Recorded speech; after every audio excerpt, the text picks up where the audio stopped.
Hey guys, I'm Bulma.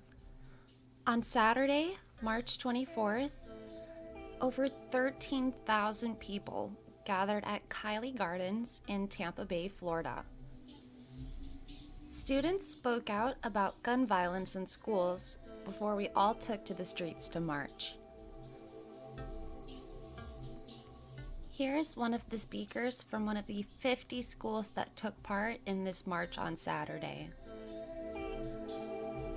Which was 6 to 7-year-old students.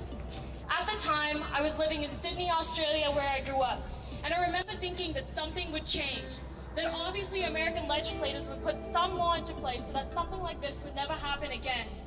I based these assumptions on Australian standards, where after a 1996 mass shooting, the government got rid of the public's guns in one swoop. What I didn't realize was that this just wasn't the way that things worked in America. Because if you want to get something done here, if you want to pass a reasonable piece of legislation that imposes some kind of gun control, you'll have to convince your representatives to stop stuffing their pockets with donations from the NRA and instead apply to the very people who voted them into office.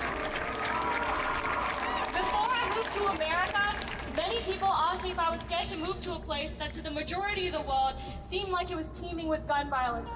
I initially brushed these comments off, but since July of 2015, when I moved to Florida, I've woken up to the news of 49 deaths at a nightclub in Orlando, 58 deaths at a concert in Las Vegas, and 17 deaths at a high school in Parkland.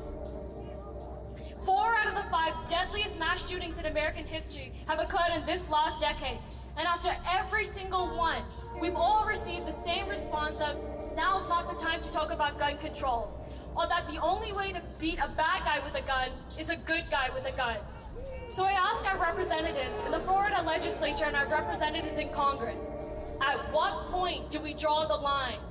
At what point do you decide that the lives of the people that you represent are more important than donations from the NRA?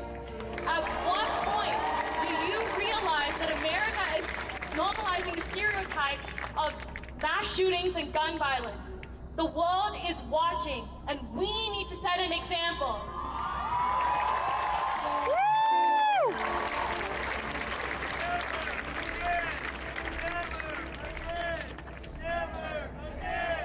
Never again!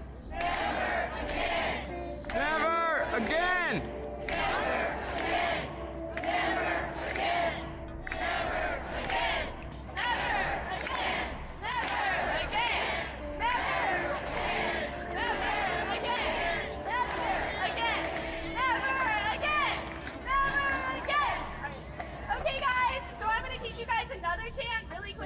We're going to do it 3 times, and it's a repeat after, call and response.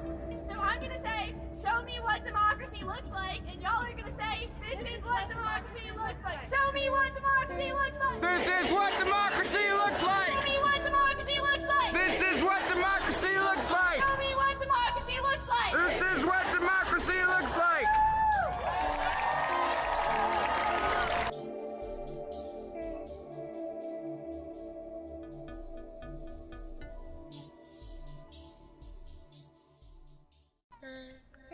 We were not alone. Across the nation, more than 800 student-led marches were happening. And in Washington, D.C., an estimated 800,000 showed up to protest. It's so amazing to see and be a part of activism like this, showing up with the community. It was an inspiring event to attend, guys. To see all these angry students making a difference instead of just staying at home. It gives me hope. Voter registration booths were also set up at the event because the fight doesn't end here. We need to vote these people out. To get the facts and find out more information, check out marchforourlives.com. I'll put a link down in the description for you guys. Thank you so much for watching. This has been Daily Uploads on the Daily Brief.